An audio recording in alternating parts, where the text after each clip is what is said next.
क्या trademark act के अंदर ऐसी कुछ सर्कमस्टांसेस हैं जिनके अंदर अगर हम किसी ट्रेडमार्क का यूज़ करते हैं तो वो इन्फ्रिंजमेंट नहीं होगा? जी हाँ, है कुछ ऐसी सर्कमस्टांसेस जिनके अंदर एक ट्रेडमार्क को यूज़ करने पर वो इन्फ्रिंजमेंट नहीं माना जाता। Hi guys, how are you all. आज इस वीडियो में हम डिस्कस करने जा रहे हैं कुछ ऐसी सर्कमस्टांसेस जिनके अंदर एक रजिस्टर्ड ट्रेडमार्क को अगर कोई व्यक्ति यूज़ करता है तो वो इन्फ्रिंजमेंट कॉन्स्टिट्यूट नहीं करता, जो कि हमारे ट्रेडमार्क एक्ट की सेक्शन 30 के अंदर डिस्कस की गई हैं। तो आज हमारे इस वीडियो का सब्जेक्ट मैटर है कि कब एक ट्रेडमार्क इज़ नॉट इन्फ्रिंज्ड, यानी कि एक ट्रेडमार्क का जो यूज़ है वो कब इन्फ्रिंज्ड नहीं हो, इन्फ्रिंजमेंट नहीं माना जाएगा। फर्स्ट क्या कहता है? फर्स्ट कहता है कि एक यूज़ ऑफ द ट्रेडमार्क कैसे in accordance with the honest practices, यानी कि ऑनेस्ट प्रैक्टिसेस के साथ में हम उस ट्रेडमार्क का यूज़ कर रहे हैं। कहाँ पर? In the industrial and commercial matters के अंदर, which is not such as to take the unfair advantage of or be detrimental to the distinctive character or repute of the trademark, यानी कि जो ट्रेडमार्क है उसके डिस्टिंक्टिव करेक्टर और उसकी जो रेपुटेशन है उसके लिए वो डेट्रीमेंटल नहीं है, यानी कि हानिकारक नहीं है, और ना ही उसके यूज़ से कोई अनफेयर एडवांटेज लिया जा रहा है। तो ऐसे यूज़ को यहाँ पर इन्फ्रिंजमेंट नहीं कहा जाएगा। सेकंड क्या है? सेकंड है कि use of the mark for the indication, यानी कि उस मार्क का किसी इंडिकेशन के लिए यूज़ करना। वो कैसे? कि जब कभी भी एक ट्रेड मार्क यूज्ड होता है इन ऑर्डर टू इंडिकेट, क्या इंडिकेट करने के लिए? उस गुड्स के काइंड को, क्वालिटी को, क्वांटिटी को, इंटेंडेड पर्पस, वैल्यू या जियोग्राफिकल ओरिजिन है उस गुड्स का वो क्या है, या फिर टाइम ऑफ प्रोडक्शन हो या ऑफ गुड्स, और जो रेंडरिंग ऑफ सर्विसेज, वो सर्विसेज जो दी जा रही हैं उनके रिगार्डिंग, या फिर कोई any other characteristics of the goods और सर्विसेज। तो हम ऐसे यूज़ को यहाँ पे इन्फ्रिंजमेंट नहीं मानेंगे। थर्ड क्या कहता है? थर्ड कहता है कि use of the mark which is outside the scope of the registration, यानी कि एक मार्क का ऐसा यूज़ करना जो कि उसके रजिस्ट्रेशन के स्कोप है उसके बाहर है, यानी कि उसके क्षेत्र से बाहर उसका यूज़ हो रहा है। तो वो किस प्रकार है कि जब when the trademark are registered होते हैं, there are certain cases where they are subject to the certain conditions and limitation, यानी कि कुछ ऐसे केसेस होते हैं जहाँ पर ट्रेडमार्क को कुछ सर्टेन कंडीशंस और लिमिटेशन के अंडर उनको रजिस्टर किया जाता है। तो ऐसे केस के अंदर जब कभी भी when ever the alleged infringement is under the ambit of those limitation, तो ऐसे केस में क्या है कि जब कभी भी कोई इन्फ्रिंजमेंट होता है वो इन लिमिटेशन के एम्बिट के अंदर होता है, यानी कि वो लिमिटेशन को क्रॉस नहीं कर रहा, तब क्या होगा? Then it does not constitute to be a case of infringement of a trademark. तो ऐसे केस के अंदर वो यूज़ है, वो उस ट्रेडमार्क का इन्फ्रिंजमेंट है, वो कॉन्स्टिट्यूट नहीं करता। नाउ नेक्स्ट क्या है? फोर्थ में क्या कहा गया है कि जो यूज़ है बाय एक पर्सन ऑफ अ ट्रेडमार्क, एक व्यक्ति के द्वारा ट्रेडमार्क का जो यूज़ है वो किस तरह से हो जब उसे ट्रेडमार्क का इन्फ्रिंजमेंट नहीं माना जाएगा। फर्स्ट कहता है कि implied consent means whenever the infringed use of the trademark is in continuance of the permitted use by original proprietor, जो कि वो has subsequently not removed or obliterated it. In such cases the use है वो can not be said to be an infringement. यहाँ पर इसका कहने का मतलब क्या है कि जब कभी भी कोई इन्फ्रिंज्ड यूज है ट्रेडमार्क का, वो कैसे हो रहा है? एक कंटिन्यूअंस है ऑफ परमिटेड यूज, जो कि ओरिजिनल प्रोप्राइटर के थ्रू पहले परमिट किया गया था उसका यूज, लेकिन उसको वो कंटिन्यू कर रहा है, जो कि बाद में ना रिमूव नहीं किया गया, ओब्लिटेटेड नहीं हुआ है। तो ऐसे केस के अंदर उस यूज को हम इन्फ्रिंजमेंट नहीं कह सकते। नेक्स्ट सेकंड पॉइंट क्या कहता है कि in relation to the service which, जिसके लिए जो प्रोप्राइटर है वो सच मार्क है या फिर उसका जो रजिस्टर्ड यूजर है वो कंफर्मिंग कर रहा है परमिटेड यूज, जो कि हैज अप्लाइड द मार्क, उस अप्लाइड मार्क के लिए उसने कोई परमिटेड यूज है वो कंफर्म किया हुआ है। कहाँ पर होगा ऐसा यूज? वेयर, जहाँ पर the purpose and effect of the use of the trademark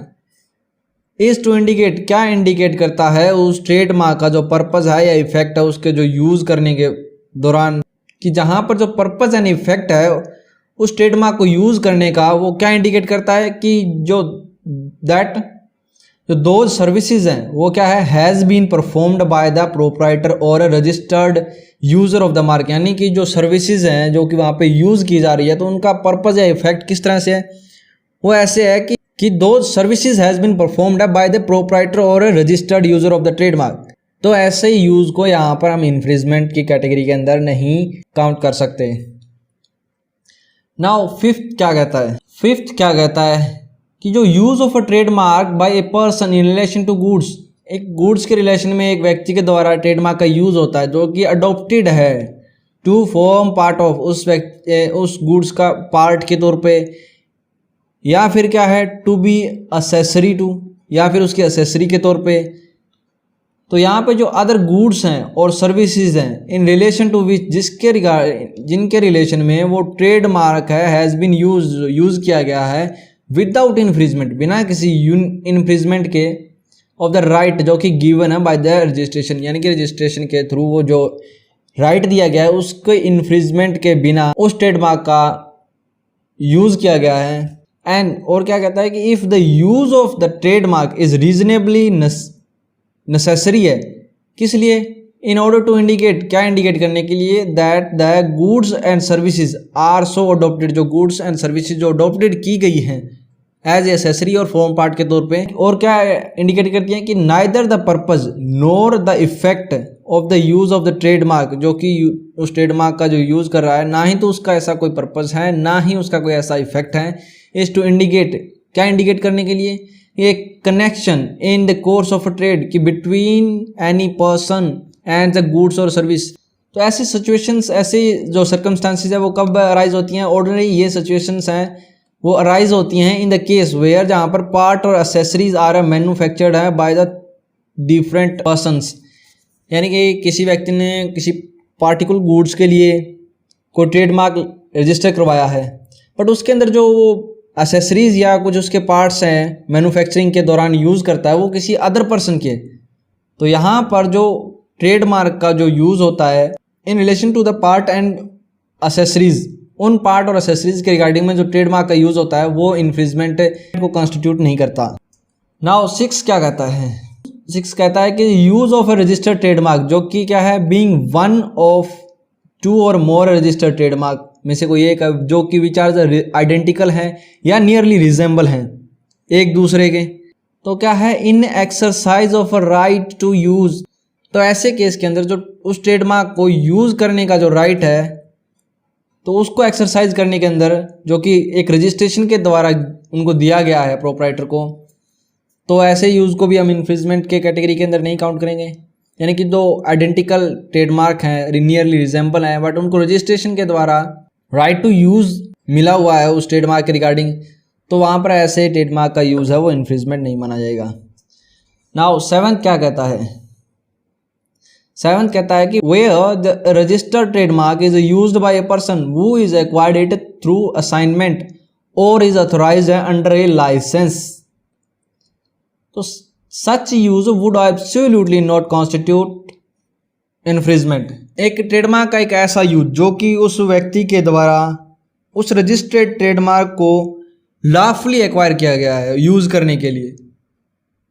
means जो कि असाइनमेंट या लाइसेंसिंग के थ्रू या फिर ट्रांसमिशन के थ्रू, जो कि हमने अपनी पिछली वीडियो के अंदर जो असाइनमेंट के रिगार्डिंग उसमें डिस्कस किया है कि असाइनमेंट के थ्रू हम कैसे एक ट्रेडमार्क ओनर है, प्रोप्राइटर है, जो अपने ट्रेडमार्क को दूसरे व्यक्ति को ट्रांसफ़र कर सकता है,